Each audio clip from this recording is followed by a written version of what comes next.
कहते हैं वक्त बदलते देर नहीं लगती और ऐसा ही कुछ देखने को मिला है जापान के रवैये में।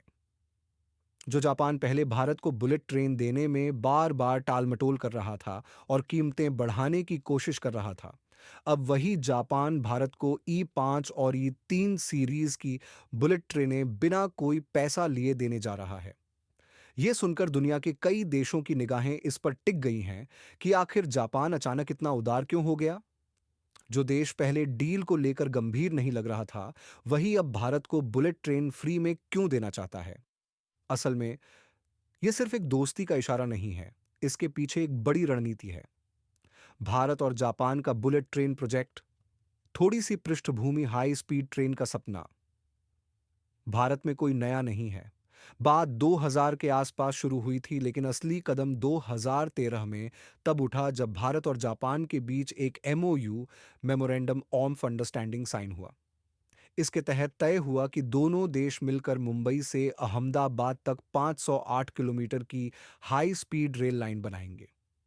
यह सफर जो आज की ट्रेनों से 6 से 7 घंटे का होता है, बुलेट ट्रेन से महज 2 घंटे में पूरा हो सकेगा।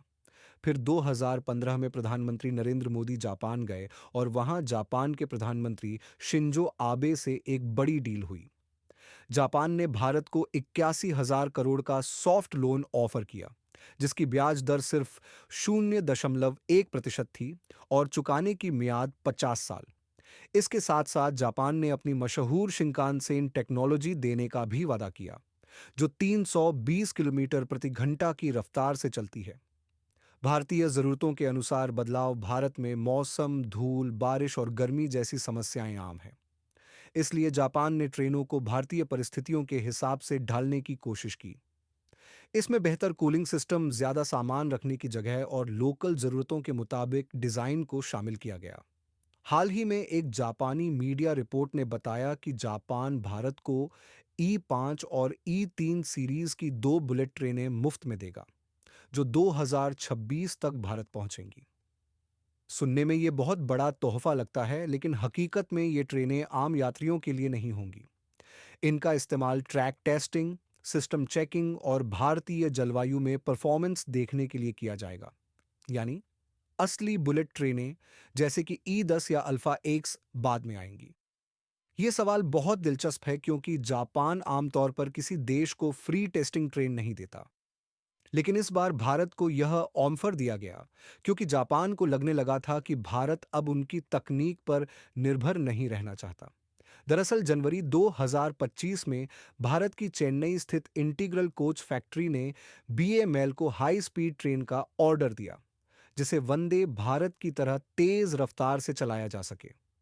यह सुनकर जापान को चिंता हुई कि कहीं भारत उनकी तकनीक को पूरी तरह ना छोड़ दे। इसलिए जापान ने भारत को 2 टेस्टिंग ट्रेनें देने का फैसला किया, ताकि प्रोजेक्ट पर उनकी पकड़ बनी रहे और भारत उनकी तकनीक अपनाए।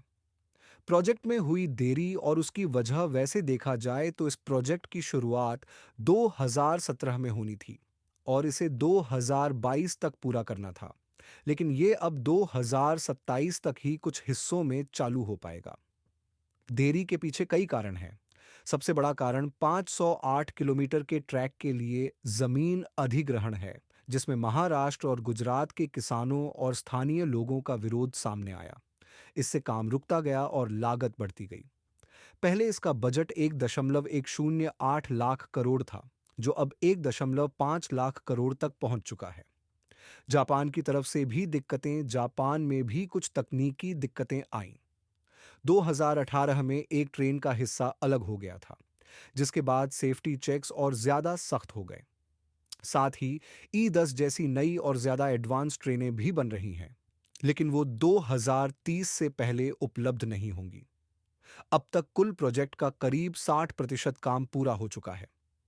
360 किलोमीटर ट्रैक बन चुका है, 12 में से 8 स्टेशनों पर काम चालू है और टनल ब्रिज जैसे निर्माण कार्य भी तेजी से हो रहे हैं।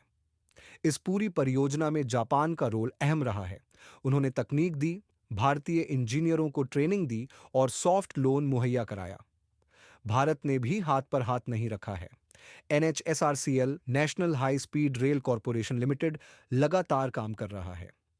अब तक 31,350 मजदूरों को रोजगार मिला है और जब तक बुलेट ट्रेन नहीं आती, तब तक वंदे भारत ट्रेनों को इसी कॉरिडोर पर चलाने की योजना है, ताकि ट्रैक बेकार ना जाए। इसके साथ ही भारत का फोकस यह भी है कि आने वाले वक्त में अपनी खुद की हाई स्पीड ट्रेनें बनाएं। इसके लिए भारतीय इंजीनियर जापान से सीखकर अपनी तकनीक तैयार कर रहे हैं। तो अब सवाल उठता है, क्या जापान भारत से माफी मांग रहा है इसलिए ट्रेनें फ्री में दे रहा है? शायद नहीं। असल में यह एक रणनीतिक चाल है। जापान चाहता है कि भारत उसकी बुलेट ट्रेन टेक्नोलॉजी को पूरी तरह अपनाए और आगे भी उस पर निर्भर रहे। भारत की आत्मनिर्भर सोच और वंदे भारत जैसी ट्रेनों ने जापान को सोचने पर मजबूर कर दिया कि अगर अभी भी डील को बचाना है तो कुछ बड़ा ऑफर करना होगा।